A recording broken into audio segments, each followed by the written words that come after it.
We're going to call this episode 1, take 2. We recorded our first episode that wasn't supposed to be a test episode and found out that the audio was not working.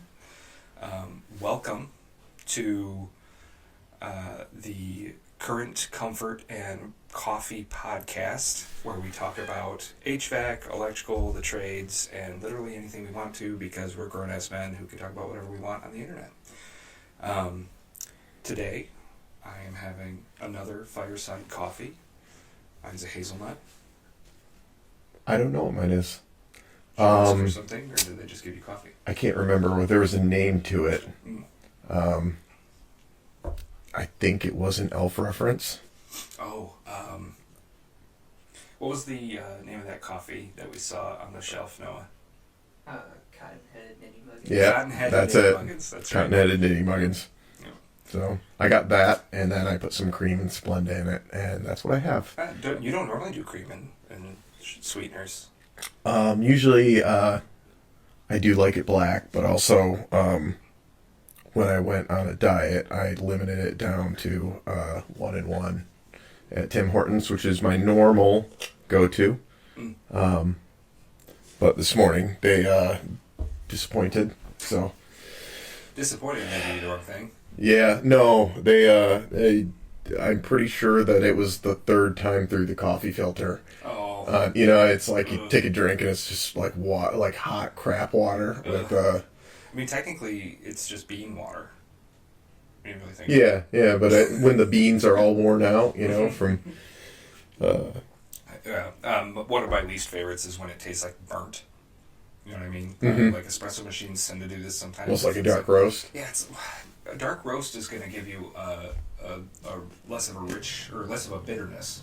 The lighter the roast, the less broke down the coffee bean is. The darker the roast, the more it's been pre-cooked. So you'll get the darker roast is actually milder in flavor. The lighter roast is actually the more harsh, the bitterer stuff. I'm far from a coffee expert, but I know enough about our espresso machine at home to be dangerous. But I feel like sometimes it's either like the heat is too high or something, and it's just like burnt flavor comes out at the end of it, and I Yeah. don't know. I feel like I get that sometimes at Starbucks. Kristen loves Starbucks, my wife. She's a Starbucks girly, but I'm more of a Big Apple Bagels girly. I always get the hazelnut latte there. They know it when I walk in. They're like, "You getting your coffee?" If you could call it that, it's pretty froofy. But I'm just not much for like the black coffee. Yeah, I'm a super basic bitch when it comes to coffee. I just, I couldn't tell you why. I mean, I like the frilly stuff too. The frappuccinos, it's just the amount of sugar and stuff they put into that stuff is hardly worth it. And I enjoy a black coffee just as much sometimes. It's. I feel like the frappuccino, the main reason I like those is when it's like hot outside. You don't get the iced drink. Mm-hmm. I just like a little bit of flavor for my palate. But that's the thing, is I think a little bit of sugar and a little bit of cream is enough flavor for me generally. Yeah. I mean, my go-to through Tim Hortons is a medium double with Splenda. I just need a little bit of not coffee. And, but yeah, if somebody's making me something fancy, I want it. Noah's was like a Christmas thing that he ordered, and it was really good. I wish I would have just drank his. I don't know what it was. Christmas morning something. It's a special they got going on at Fireside. Yeah. Fireside Coffee, Swartz Creek, Michigan. It's a weird location, but great coffee. It is a weird location. That's the first time I've actually been in there. My wife swears to it. Yeah. I guess she used to go there all the time. I had no idea it was even there. And as I was drinking my crappy coffee on the way here, I was like, I'm going to go find something somewhere. And I remembered that they were there. So they will probably be my go-to from now on out. It's on the way here, too. I was coming down 23, and I got off at Corona. Just took that over to Elms. Took Elms down to... Just tell everybody where we're at. All right, let me give you all the address. We're in Swartz Creek, and you can take Elms Road to get there. So yeah, that was on the way, and I don't know. Sometimes I like to go through scooters. I don't know if you've ever been to Scooters. Once, yeah. I had never even heard the name until I bid it about a year or two ago. Oh, okay. I bid one of the buildings. I think they did on Bristol Road there. Yeah. Oh yeah, that's Yeah. the one I go to. It's right next to R.A. Townsend, Yep. one of our main suppliers. So if I've got to go to R.A. Townsend, I guess I've got to get a coffee. Yep. And I'll generally, like, my favorite thing to do through there is be like, what's your favorite coffee? And the person at the counter is like, my favorite coffee? Yeah. Yeah, what's your favorite? Well, I really like the peanut butter crunch. Perfect, I'll take one of those. What size? Large, if you like it. If you really like it. Don't fuck up. See, anytime I like doing that as well, but anytime I do that, I feel like I'm making that person uncomfortable. And then that makes me uncomfortable. And I'm like, you know what? To Just, make people uncomfortable. I know. I know. I do. I'm doing it to you. I know. Right now. And your son. Yeah, you should have heard me a few minutes ago. Before the mics were on. So, I think we did a lot last episode, Yeah, we or did. that What was supposed to be the first episode? what was supposed to be the first episode that I thought went very Oh well. my god, it did. It was such a good time, and I feel like we timed it appropriately. We touched on a bunch of different subjects. We talked about how we did the fundraiser for the Old Newsboys. Yep. We talked about how billionaires are ruining the country, which it seems like we talk about that every time we hang out. We complained about that guy on TikTok, the angry electrician. Oh I yeah. was like, oh, started God, beef on the man. first episode. We missed that one. We did. So I don't know how we circle back around to those things too. it feels inorganic It to have does. the same conversation a second time. I can like summarize a little bit about Old Newsboys. Talk about a rewarding experience. That was fun. Making fun of me for dancing.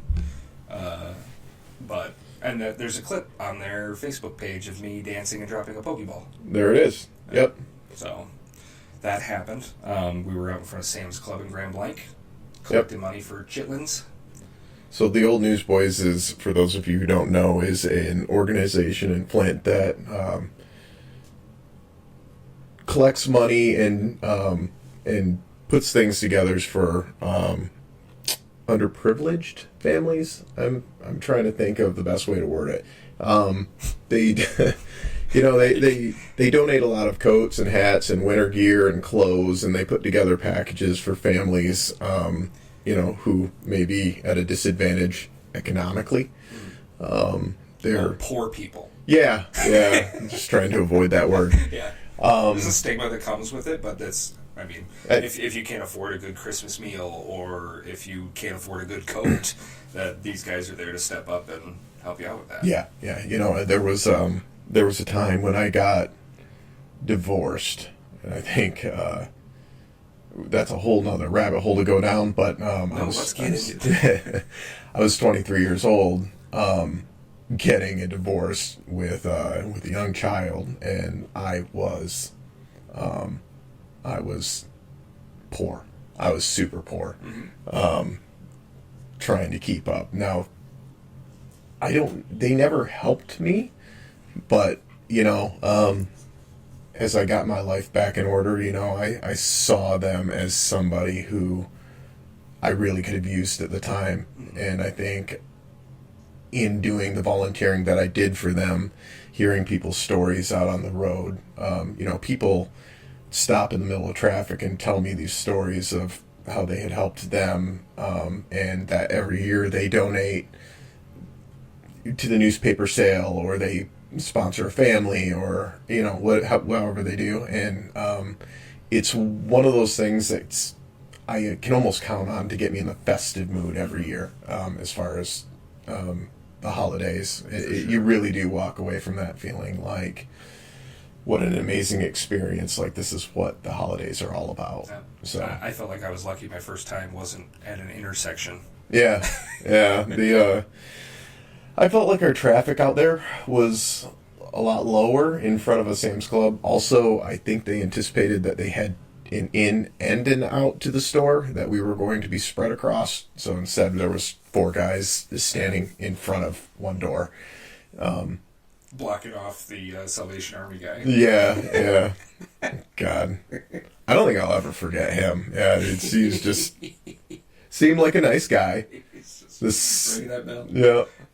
Yeah, it was funny. It was like he was waiting for that opportunity. As soon as your phone rang and our music went off, he was on it, man. He turned on his music, and it wasn't just his music. He was like waiting to jam to his music because he was ringing the bell to it. You know, Yeah. ching, ching, ching. Hey, maybe that's just what brings some joy. Hey, dude. It can't be easy, doing that all the time either. Because like we were there for one day. The Salvation Army guys are there all the time. I wonder how that works. Is it? You think it's the same guy every time, Is it a or volunteer? I have no idea. Does he get paid to ring the bell? Do they rotate out? It's a conspiracy. Yeah, Actually, they probably take the money. I can't say that. I don't. I was gonna go into like a full-on just fake statement. I don't hear great things about the Salvation Army. Aren't they a for-profit company, or are they a 503c or whatever? I don't know the answer to that question. Yeah, I don't know. Yeah. All I know is they like get so upset when you make donations. It's like, I'm sorry, I thought this was the whole point. Like I'll bring stuff to the door and they're like, we don't take that. Okay. Yeah, It's I'm just gonna throw it in the dumpster. Yeah, right. Yeah. Right. I'm just trying to donate. Yeah. I had one guy that was just in such a bad mood. He's like, "Are these organized by whatever?" It's like, "That's you. That's your job." Like it's mostly clothes in this bag, or maybe like some shoes in there or something. You're gonna have to open the bag anyway to put it on the shelf. Yeah. Hopefully you wash this stuff. Like I don't donate dirty, soiled clothes or anything, but like hopefully you guys have a washing machine in the back or something, and just throw it up on the shelf. I remember one time I was at the Salvation Army in Davison, and there was a bucket on the shelf that said so-and-so's 21st on it. And I was like, that's weird. And then I tipped it, and there's literally like dried vomit on the inside of the bucket. I think the last time I was in a Salvation Army, I was with a buddy of mine, and again, this was a time when I was poor. I mean, we were walking through there, and we walked past the aisle with underwear, and it's on one of the the rack, and it's a pair of tighty whities with a big ass shit stain right down the center of it. And I'm like, and I turn to him and I'm like, why would you, like, who put that on the rack? Somebody touched that. Yeah. Put it up there.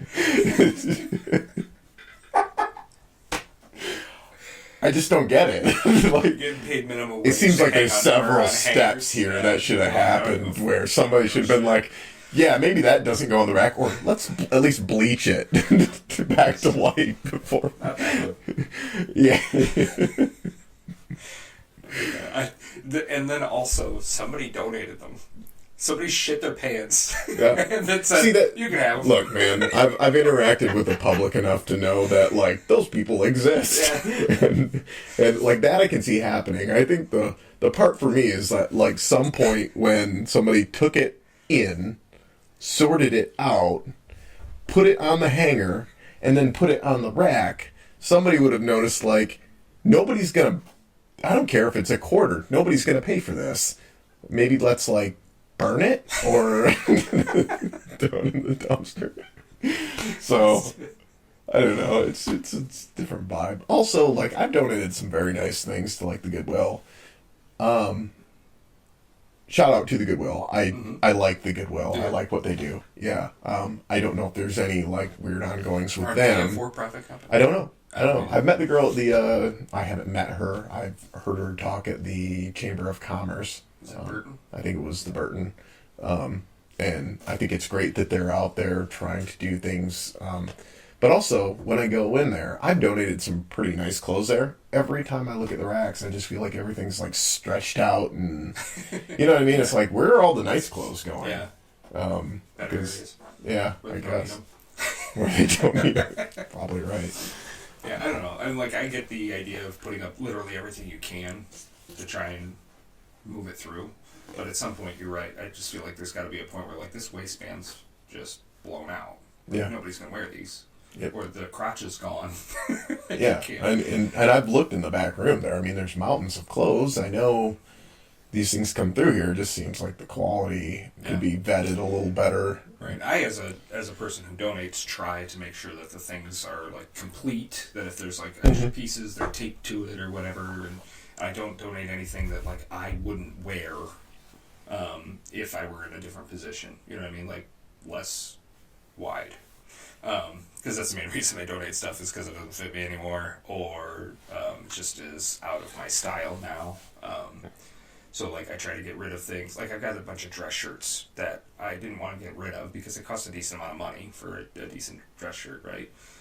But they don't fit around the collar anymore, or they don't fit around the gut anymore. They're a little short on the arms or whatever. They're still good shirts. You know, it's not like they're covered, and I've only worn them every once in a while. So I try to make sure that those are like, those go in there. I would never donate underwear. Ever. I mean, yeah, I agree. Yeah. I'm disgusting down there. Also, I sweat profusely. Yes. Well, I work in my underwear. Yeah, Like, I work there's in my pants over underwear as top- well. Yeah, There's pants over top of them, but correct. But right, I'm crawling around in attics and crawl spaces and heavy lifting and stuff. The last thing I would want to do is hand those to somebody and be like, "Here you go." yep. So, on that note, I think we've missed some things in this episode. I think What? like an introduction. I already said the name of the podcast. Yeah, Everybody knows. yeah, We're broadcasting live in Swartz Creek from J. Patrick Studios. yep. Oh, And we you need to are? introduce ourselves. Yeah, I did yeah. that in the last first episode. You did, and I think we missed it this time around because in our brains we told everybody who we are. Yeah, what well, I we're- think that it'll probably be something that comes up every once in a while. Like, maybe we should probably come up with our own little introductions for every time. Yeah. I'm Randy Dallaire. I own Dallaire Heating, Cooling, and Electrical. I'm a licensed mechanical and electrical contractor. I also have my state boiler license for commercial boilers. I've been doing heating and cooling for almost 2 decades, say 18 and a half years. I started out when I was 17, sweeping the floors at a local heating and cooling company, thanks to a little bit of nepotism. Shout out to my dad for getting me in the door. Dad. Yeah, thanks, Dad. And became a lead installer by the time I had left there. I was 7 years later. I was a lead installer, and I was making $15 an hour when I left there.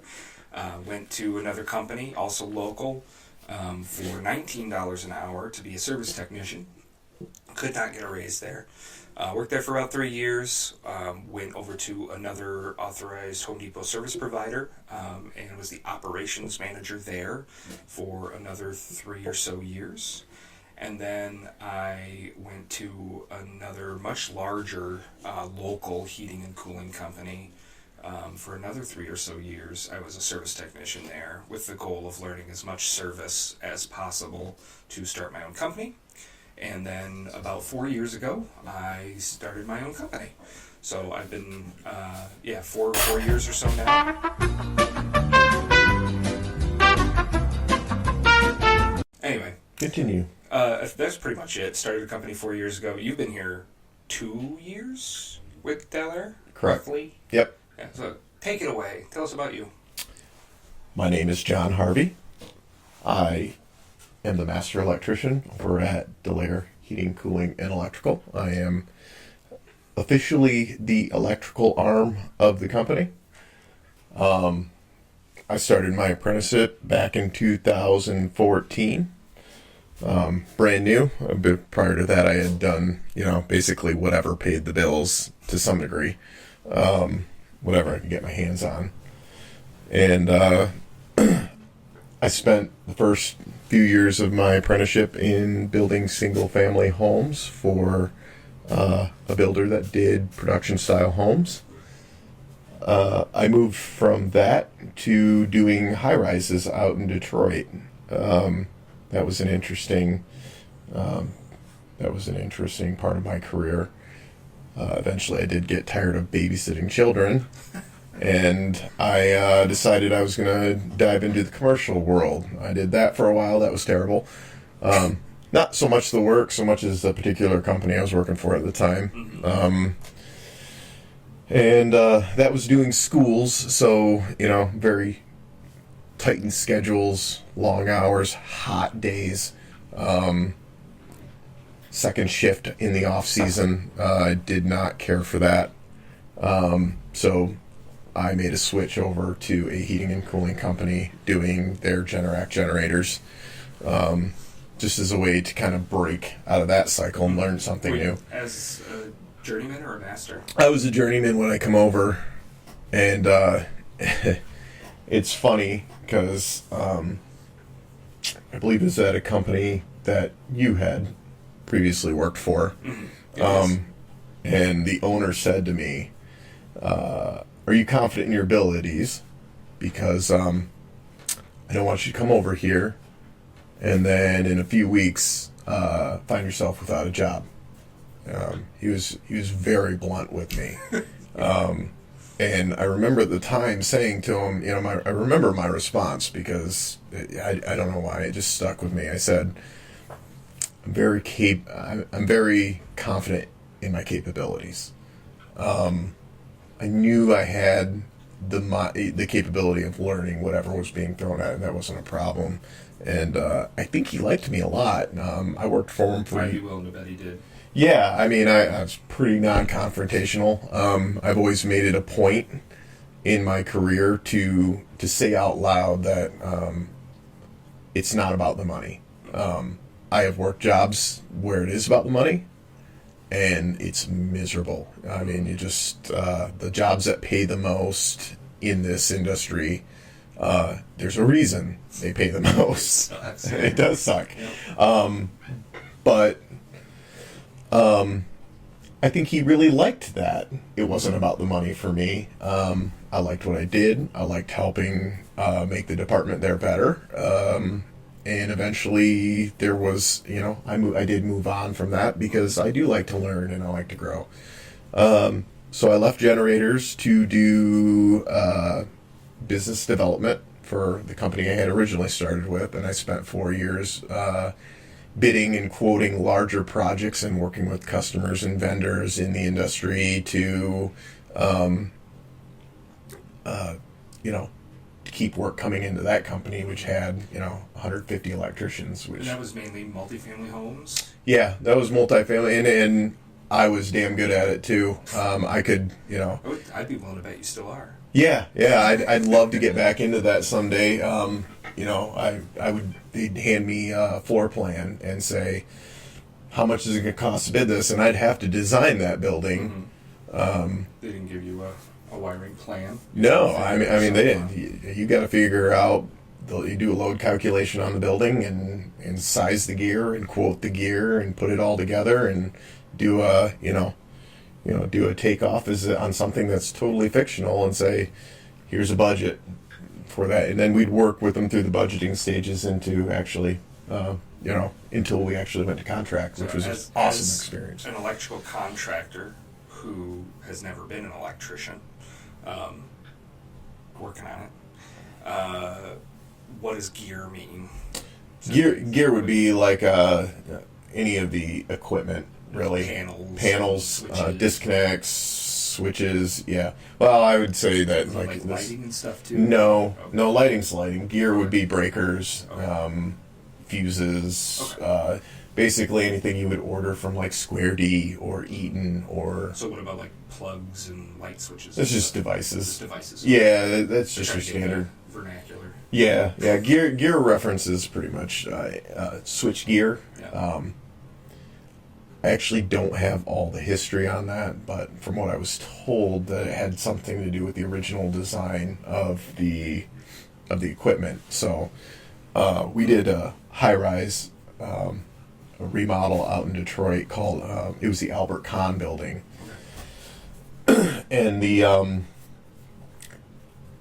the building was so large that the fourth floor had a substation on it. Oh, jeez. So they ran primary, like 5,000 volts straight up the building, right up the elevator shaft, and on the fourth floor they would step down the power at the substation, and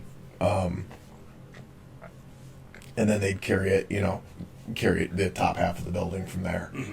And a lot of that was just because of sheer distance to get from the ground to the top, but also the building was a city block, so it was to maintain voltage drop, you have to make sure you're you're keeping it at that high voltage for longer distances. So they I totally lost my train of thought. We're talking about gear. Oh, yeah, yeah. Fourth floor, substation.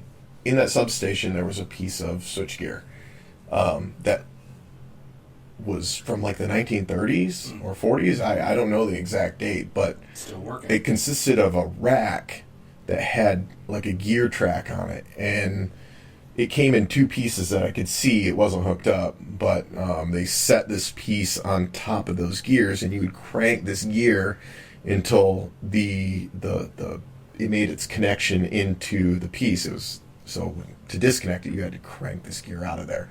So I make an assumption. At least somebody told me that that's where the name switchgear comes from. Interesting. So if anybody's listening wants to correct me on that, please feel free to do so. I love to learn. I did not dive deep into that history, but maybe I will now when I go home. So speaking of learning, I feel like I could probably segue into this, and we talked about this a little bit in episode 1, take 1. I feel like there's a lot of people in our industry that are unwilling to teach. It's almost like that knowledge is guarded, and when you don't know something, it becomes an attack on you and your abilities rather than showing you how to do it. yeah, And I feel like a good example of that is the story you were telling me about the angry electrician in our first attempt. I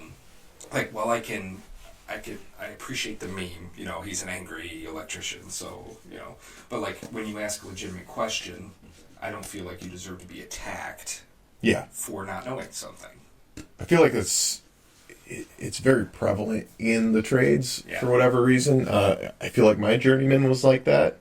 Ask a question, and rather than I don't know why people struggle so much with the words "I don't know."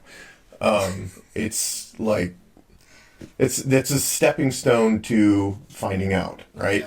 Yeah. And that I have a story with the angry electrician.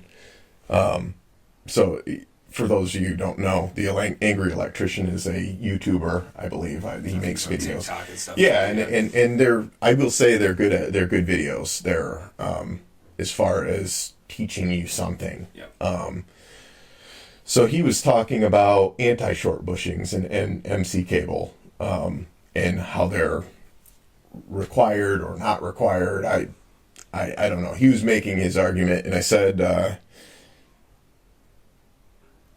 he was talking about code and what code requires or doesn't require at the time. And I said in a comment, what about the manufacturer specs? Because manufacturer specifications usually trump all code because it's manufacturer specifications. So, and the next day he posted a video with my comment, and he said, "Let me do your job for you." And I'm like, "Whoa, man!" I was like, and I'm like, "What the fuck?" Like I was trying to have a legitimate conversation. I'm just asking a question Right. so that other people can read and learn. But that is not how social media works. Yeah. I feel like in text too, one of the hardest parts of like having half of the conversation as text is he doesn't know how it was said, right? So what Yeah. about this? Or what about this? Like those are the same statement in text, Yeah. but they come across differently. Yeah, but I mean, there He was is angry all the time. I so know. he sees everybody else is And always maybe that's his thing.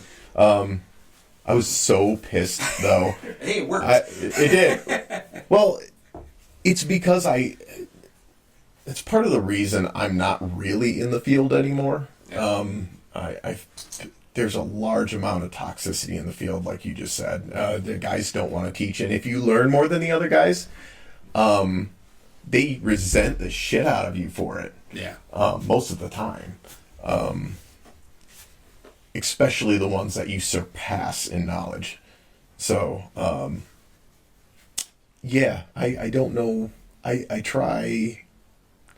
I'm really hoping once our company reaches a point where we're bringing people on and we're creating our own journeymen rather than having hired them, that's going to be one of my big focuses for us, is that I want our apprentices to Feel like they can ask questions. I do not only ask questions, but to be just that, an apprentice, right? The point of an apprenticeship is to learn from somebody who has spent time in the industry, who can teach. So it goes from being like a learning role to a teaching role. Problem is that a lot of guys get under the bar and get their journeymans, and they're not good electricians. They've only done it so that they can get a pay raise for the company they're with. That's the state standardized test that there's like study books for and stuff. But Yeah. they don't actually have Also, the application also numbers. there's actual tests floating around out there that have, you know what I mean? Yeah. It's not the exact test, but it's That like, gives you a good enough idea of what Yeah. the answers are going to be on the test. so, that always drove me crazy. It's we're supposed to be learning from each other, and and then from the larger company side, I see a lot of treating these kids just like cheap labor. Yeah. We're not going to teach you anything. Oh, great, here's the school, but the schools suck. Yeah. I mean, a lot of them do. It's not. Most of the reason for that is that good tradesmen are not going to make their money teaching kids. Yeah. They're not. It's a nighttime job that you have to take that from a job that you're already working a lot of hours. Like I've been offered a teaching job. I don't want to do that. Yeah. Same. So I feel like I would be decent at it too, but again, like I can't feed my family on a teacher's income. Like Yep. that's just not the case. I don't have a teaching degree either, so I'd have to either get one of those or figure it out. And as much as I'd love to have more like ability to train, kind of the whole reason we've started this podcast is so we can have some of those conversations. And check out my YouTube channel if you ever want some like fun training videos that I've made. I think that the knowledge should be free. We're talking about physics, thermodynamics. The things that we do for a living are learned things that I think should be freely available to all human beings. I appreciate the licensure to make sure that you know what you're doing before you start doing it in someone's house. But I think all of the theory and the knowledge that goes into electrical wiring, how frequency works, how voltage works, all that, how heating and cooling works, should be free. I don't think you should have to go pay for a degree in order to work with your hands. Same as working on a car. Like if you're comfortable working on your own car and you can learn from YouTube videos, and I think that you should be able to do that. I think in order to work on other people's cars, you should have a license to do so that allows you to take those things apart and put it back together with some sort of insurance Sure. that it's going to be correct when you're done. Otherwise, you would take it to somebody's garage that's a buddy of yours and risk that a little bit because he's been working on cars for however many years or whatever. I've also seen bigger companies put in the wrong transmission. Shout out to, I won't say it. So, like, it's, I feel like that knowledge should be just readily available. I have a story similar to yours where you talk about your journeyman being really hard on you. There's one guy, he's a plumber. I worked with him at the first and third company that I worked for, and he always was like a really nice guy, and I felt like he was a pretty good teacher, but I was pretty young, and this was at the first company. I was probably still a helper. I might have just become a lead, and I asked him, because he was a plumber, which direction the ferrule should be facing. I was using a nylon ferrule instead of the brass one. And it's like pointier on one side and more rounded on the other. And I said, which way is this supposed to face? And he looks at me and he goes, seriously? I said, don't talk to me like that. Just answer my question. Just help me for a second. What was that? And he got it. Like, oh, it goes this way. And he never did that again to me. But, Yeah. you can't shit on me for not knowing something. And you know what? Like, I don't want to be a hypocrite because I've kind of laughed and said similar things to people. The fact that he, self-corrected Yep. is. I think he really got it when he saw the pain on my face. Yeah. Like, what? Yeah. You being mean. I've been that guy once or twice in my career. We've all been the sarcastic jerk. You know You don't want to do it. Yeah. But yes, yeah, it's not. Sometimes you need somebody to remind you that it's not helpful. Right. But also, yeah, my journeyman, at least one of them, was the kind of guy. He was an old vet, I'm pretty sure he had an addiction to cocaine. He threw a ladder at me once from across the house. Dude. It was just, yeah, I mean, and I feel like some people take one of two stances where they're like, I can't wait till I get my journeyman's card so I can act like that. Or the So one that I throw took, ladders which at was, people. yeah, mine, I was very adamant about, I will not be that. I will teach the people I bring on. They will like working for me. They didn't all like working for me because, funny enough, people don't, there's like a large amount of people that don't like being told to work. Yeah. Yeah. Apparently you're a dick if you... Yeah, sorry, I have a game that I need to play on my phone right now, actually. Yeah. Yeah. Hey, can you stop doing that and pay attention to the electrical panel you're working in? Well, yeah, some people are told how to do it, and then they hook the neutral to the power bar and vice versa, and they blow up the stove. So That was totally my fault. I don't know. Yeah. I feel like if I had been paying a little bit more attention, hey, new apprentice here. I'm so familiar with low voltage, and this is my excuse, right? Is that when you have two wires coming in that look similar, those are like your communicating wires. Those are your two hots or your two, you know what I mean? Mhm. And then the one that's not colored, like the black wire, is your common, Yep. not your neutral. And I know like black's hot, white is your neutral, green is your ground, right? These three wires that came in were all black. One had a red stripe, really tiny pinstripe. One had a white stripe. And I was like, these are our two power feeders. One's a white stripe, Randy. Yeah. So after the fact, I'll never do that again. Yeah. But it's just one of those things where it's like, what was I thinking? You Yeah. know? And I took pictures of it. I was so proud, and I sent them to everybody. Yeah, I waited. I fucked it up.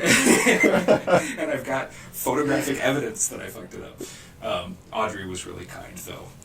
She said I wanted a new stove anyway. I said, I thought John said he fixed it. Oh, he did. I just still want a new stove. I'm Yeah. like, well, don't say that. Yeah, I had to talk her off that ledge. I was like, hey, I get it. I know you're trying to be nice, and I appreciate that you're appreciative, but also, if I can spend 20 minutes making a new cord and get this thing working again, and you can sell it Yeah. for $200 towards your new one, like, I'm gonna do that. Yeah. I was like, Well, so- and like the clock was still working, the igniters were still working, the oven still worked, everything was functional. It was Yep. just that fusible linkage you said that blew up on it. it wasn't a fusible linkage; it was the ground wire. Everything's a fusible linkage if you put enough amperage to That's it. true. Yeah. Melted the shit out of that cable. And the funny thing is, she's telling me the story, and I guess when our journeyman flipped the breaker to turn power on back to the house, she was in the kitchen over the sink doing something. I don't remember what it was, but that thing just like a firecracker. Yeah, just I texted her the next day and I said, hey, I heard that I attacked you with a stove. Sorry. yeah. I mean, shit like that happens. I think. And it didn't help that I was distracted in when I was teaching you I was like, hey, I gotta run out here, go, and then I left, and I didn't bother to check when I came back, which I give our journeyman shit for doing that sometimes. It's people make mistakes, so I try to remember that when I've gotta talk to him. Mm-hmm. So I had a question about that too. So when we are wiring a new service disconnect, we're replacing the panel, say we're putting in a new mast and all that, we're rewiring the whole thing. We have to separate grounds and neutrals back to the first point of disconnect, which is the disconnect box on the outside of the house, correct? correct.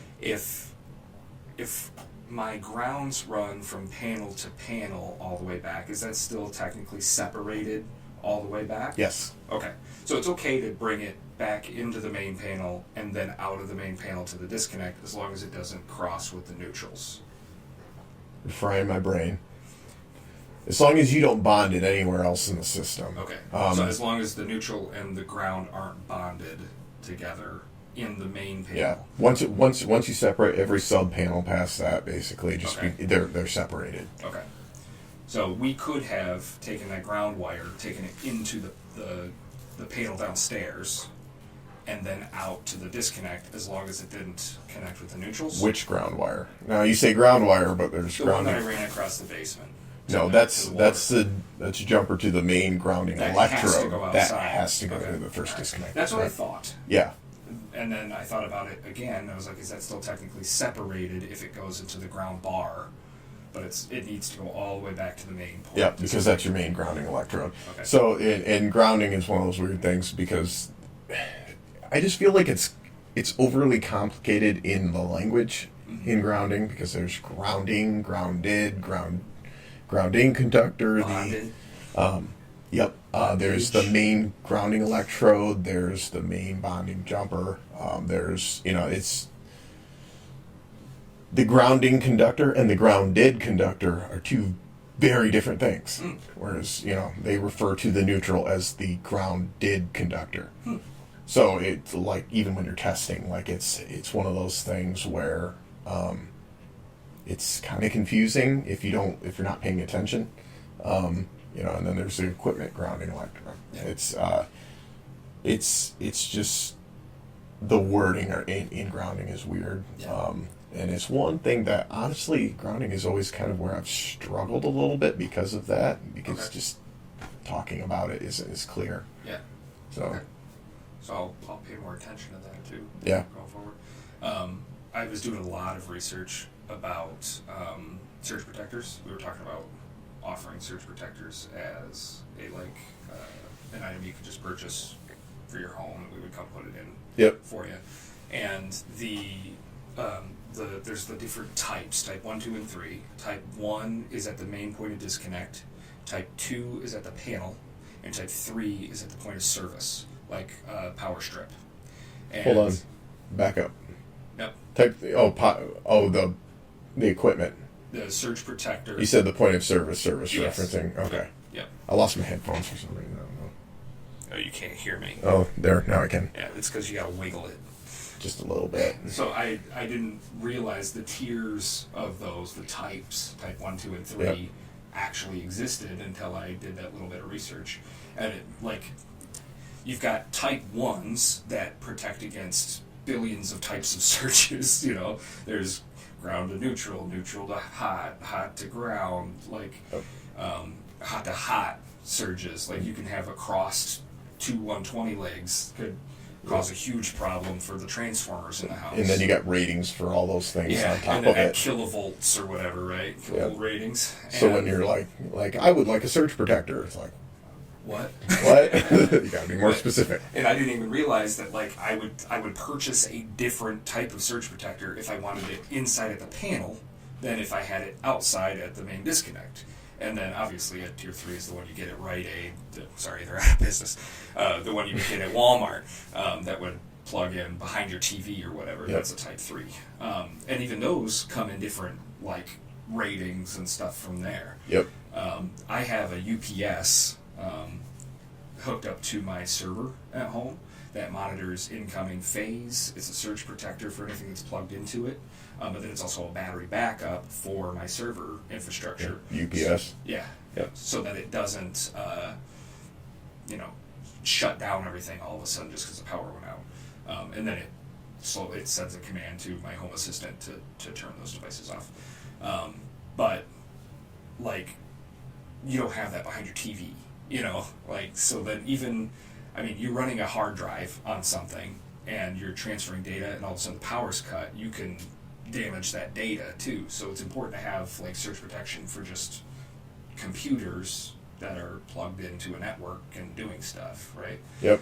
And then it makes me wonder, what kinds of surge protection should we offer as a residential home service company, I will say this: the one we put in, that Leviton we put into that service when you made that mistake, I would have expected they had done a lot more damage than it did. Yeah. I think it did save us to some degree from having to replace a board on the furnace or any of the I was TVs. fully expecting to have to replace every transformer in the house. I don't think it did. I think it may have saved everything except for the air fryer, which I still don't know is bad. Audrey would not tell me whether I was like, Sounds like she's Audrey. like, oh, and we were going to change the air fryer. Well, are you changing the air fryer because it's broken? And she's like, no, he just doesn't like it. And I'm like, you're not answering my question. You know? So Randy's not allowed to make mistakes. I'm going to cover his ass. I think she really appreciated what we did. Yeah. Um, No, I mean, we went, I don't want to say above and beyond, but we did some extra work to make that happen because that panel was extremely dangerous and I wasn't going to let her keep it in her house. Yeah, more dangerous than you had known. Even, Oh, yeah, for sure. You know, Yeah. I've only ever seen a panel that had done that one other time in my career, and Right. that was bad. She was not far from an electrical fire. Right. Yeah. I mean, the breakers were like melted through the center of them up into the main. Yeah. No. The only time I've ever seen this is the exact same panel type. So maybe it's a design flaw. Ooh. But the CH panels on those Cutler hammers, for whatever reason, I don't know if it's corrosion that started or what, but this is the second panel I've seen where the plastic starts corroding between the main and the breaker that sits underneath it, which is on a different phase. So they start breaking down and burning through and arcing together. And the last one I saw, the guys, you know, I was randomly in his house. I was buying something off him from Facebook, and he says, you know, he said, oh, you're an electrician. And it's like, he said, can you come look at this? And he takes me down to his basement. Sketchy. Yeah. More than you know. Yeah. No, so anyways, I get down there and he's like, yeah, he's like, sometimes it just like popples and cracks and he's like, He's never called anyone it smokes before this point. sometimes, and I'm like, Oh my gosh. okay, and It's I a good walk thing I over happened to be buying and something from you. I tapped on his breaker box, and it's like pop pop pop pop, and I'm like, this has to be changed like right now. Like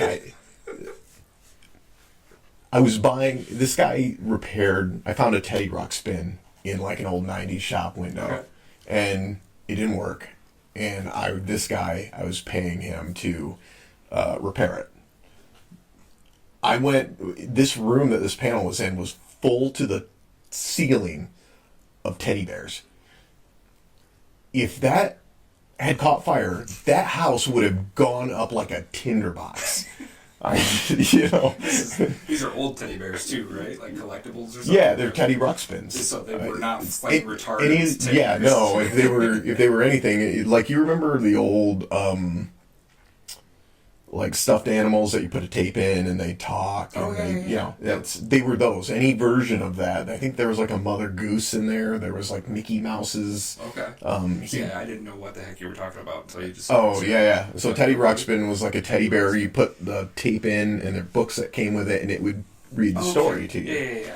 I And don't think I ever had one of these, but I know what you're talking about. they're kind of amazing. Like, I'm honestly surprised that there's not like there is another version of it, but it doesn't It's sell called well. Tickle Me Elmo. Yeah, people would rather just play with their iPads, right? Yeah. Like they just Well, I mean, that if you give a market's- 3-year-old an iPad, what do you they're going to click on the angry colors? Yeah. Yeah. Yeah.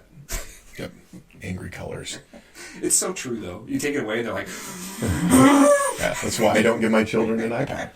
Because I watched other people's kids do that too many times. my son's in the corner here playing a video game on his phone. On his He's 14 iPhone, now. on It's his okay. iPhone. Yeah. Yeah. So, anyways, I heard change that, but same thing. That breaker was Same exact arcing panel. against the same exact panel. So, just for, I mean, not to call out the company, but just for people's knowledge, what type of panel is this? This was a Cutler hammer. Okay. Tan handle? Yes. Okay. I guess from now it would. I believe Eaton bought them out, and it would Okay. be the CH. It's got the tan handles on them. Okay. So So pretty much the best way to check that is pull that panel cover off and check between the main breaker and the one directly underneath it. yeah. And Yep. see how that looks. Both panels that I've seen like this were very clearly having issues. Yeah. Although I didn't see any of the. I guess I didn't see the panel with power on at Audrey's house, so I wouldn't know if I had touched it whether it would have crackled and popped the way the other one did. I mean, I'd be willing to bet it wasn't far off. Yeah, If it well, was she's doing it, talking about like I'd walk down and hold my hand up to the panel and see if it was hot, so I wouldn't run anything else. And I'm like, that's terrifying. I was like if you called me and told me that, like, I would be like, if you are concerned about heat in your panel or your panel getting hot, you need to call somebody right now. I have a thermal imaging camera in my bag just for that purpose. Air conditioners, when I've got an intermittent issue with a breaker tripping. A lot of times you'll go out to the unit, you'll take an amp draw, nothing's over the top, you'll take starting amp draw to see if it's like pegging when the compressor tries to start. And say that one more time. Pegging. Pegging. You're gonna have to. You remember the old I only know analog if you meters okay. that used to have the dial on it? Yeah. Yeah. Pegged all the way to the side. There's a little peg that causes it to stop. For amperage. Yeah. Okay. Yeah. So that would shoot all the way over. It's called pegged. So before it was stolen by the other people using that term Yeah. for whatever it might be used for. I'm unaware. Anyway, yeah. So like you're watching that go all the way over the side. Obviously, we have digital meters now, so I Right. was checking to see if it was like shooting up an amp draw for long enough that it would trip the breaker. That doesn't seem to do it. But the customer describes that the air conditioner's running for half hour, 45 minutes or whatever to bring the temperature down, and then it trips the breaker. They go down and they reset it, and it runs for like 15 minutes and then trips the breaker. Then they reset it, it runs for like 5 minutes and trips the breaker. The breaker's overheating. Mhm. It's an issue with the breaker, not with the unit itself. Every time I've run across it, I'll put my hand on it. It's too hot to leave my hand on. Now I've got the thermal imaging camera. I can see that that breaker is the only one that's hot. Yeah. And you take it, you put it in a new breaker, and you're done. And it makes sense now that I know that those breakers are actuated on heat. I did not know that there was a bimetal switch inside of those until you told me that. So they call those thermal magnetics. So there's actually two operating mechanisms. There's the thermal part, which is the bimetallic strips, which are more of a slower burn. Mhm. So they take time to get hot. And then there's the magnetic part, which acts more like like an electromagnet, right? So if you get like that sudden current draw, if you have a direct short that sends a lot of current right away, it passes through the magnetic part and actuates using like a magnet, because that sudden burst of current creates a magnetic field that makes it snap shut. So that's not the one where you're using a hairdryer for a few minutes and then it turns Yeah, off. that would be your thermal. It's the one where you plug something in and it immediately shuts all the lights off in the house. Yeah, it's probably got some sort of short, and Yeah. it's using the magnetic Ground more than short or likely to snap that shut. Nice. Some of the newer ones that are being implemented by code, like the arc fault breakers, the ground fault breakers. So I believe they operate mostly on a like a computer system. You know, they're Sounds like nothing could ever go wrong with that. yeah, no, they're kind of finicky. Anytime I put them in, although I haven't done, I did a lot when I was doing multifamily installs, you know, because they're still required for multifamily applications. But single family homes, as of now, they still don't require them in there. Yeah, and that's like a fight in Lansing right now. Yeah, It's like a national fight. I'd have to look it up. No, it's a Michigan thing. Okay. They made some changes to the Michigan Electrical Code, and I believe it's the Home Builders Association. One of them. The HBA. Yeah, just they didn't like some of the changes that were being made, and there's pending litigation for that to go through. So right now it's all on hold. Yeah. But I think I've got my own feelings on it. I'm all for making things safer, but also like we live in a world where it's very expensive to have a home. Right. It's already super cost inhibitive to build a house. Yeah. I mean, we're talking hundreds of thousands of dollars. Yeah, and also like these homes have been operating on thermomagnetic breakers for a very long Right, time. and it's not like they've all been burning down with Right. I'm sure there's instances. I guarantee you that statistically that safety goes up by adding these things. But also like affordability, right? Right. Well, it makes me wonder if there's like certain breakers that should have that, and not everyone needs to have it. You know, like maybe the lighting circuits don't need that. Maybe the air conditioner does. Well, I mean, there is some. I mean, arc fault breakers are typically they're used everywhere in a home per the 2023 National. Right. Well, that's what I Electrical mean, though, is like they're setting forth this rule. Yeah. But like, is there any compromise in between? Like, maybe we do it on the ones that are statistically more. They do. regulated. They list specific areas. It's Okay. almost all areas, but like a furnace doesn't have a requirement for arc fault. That may change. I don't know why they made that decision, but Right. it's not listed It in. seems like a big metal cabinet. That'd be one that you would want an arc fault circuit breaker on. Yeah, I don't know. But GFCIs, I mean, also have specific requirements as to where they're needed. Yeah, I've got GFCI breakers also- in my panel. Yeah. With the test button on them. How many? 2. 2. Yep. But I also have GFCI plugs in my house. So typically, if there's one in, if I was wiring a house up, there's only a couple places I would use them. Just from a cost standpoint, it'd be probably your washer, which is not an ideal place for a GFCI behind the washer. That way, if it trips, you don't have to climb over a piece of Makes equipment. sense. Yeah. And a refrigerator circuit might use one because again, behind. But it's got an ice maker on a potentially wet environment. Yeah, and usually if you're using a GFCI breaker in an install now, it's because it's because you have to because of accessibility issues. Because you have now because you have. Yeah, it's one of those things, but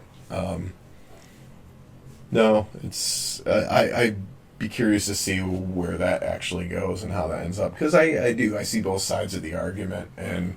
Right now, I have friends who would love to buy a house but cannot buy a house because they just cost as much as they do.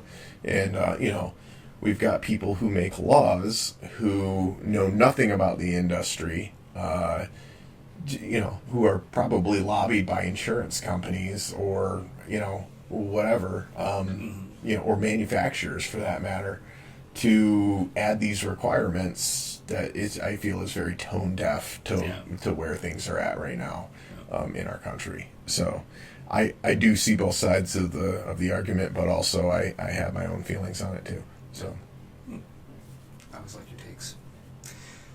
Well, we are approaching the end of our recording here. We're at 57 minutes. Is there any final things you want to talk about while we're here? no, I mean I think for an unscripted podcast, I think we've done pretty good at kind of picking up where we left off on the last mess that we had of trying to. We actually got a recording this time. Yeah, well, knock on wood, right? I tested it. I You tested did? it this time Did. first. Yep. So So- it should be good. I got your burp loud and clear. Yeah. Maybe we'll play it at the end here. I know you're going to do that too. I have full editing control. Yep. You'll probably put it in the in one of the teasers for the podcast. testing, belch. But All right. Well, I think we can wrap this up. This has been the Current Comfort and Coffee podcast. John representing current as in, electrical current. Get it? Comfort, HVAC, and coffee. Brought to you by Fireside today. So I hope you guys all have a blessed day, and we'll see you in the next one.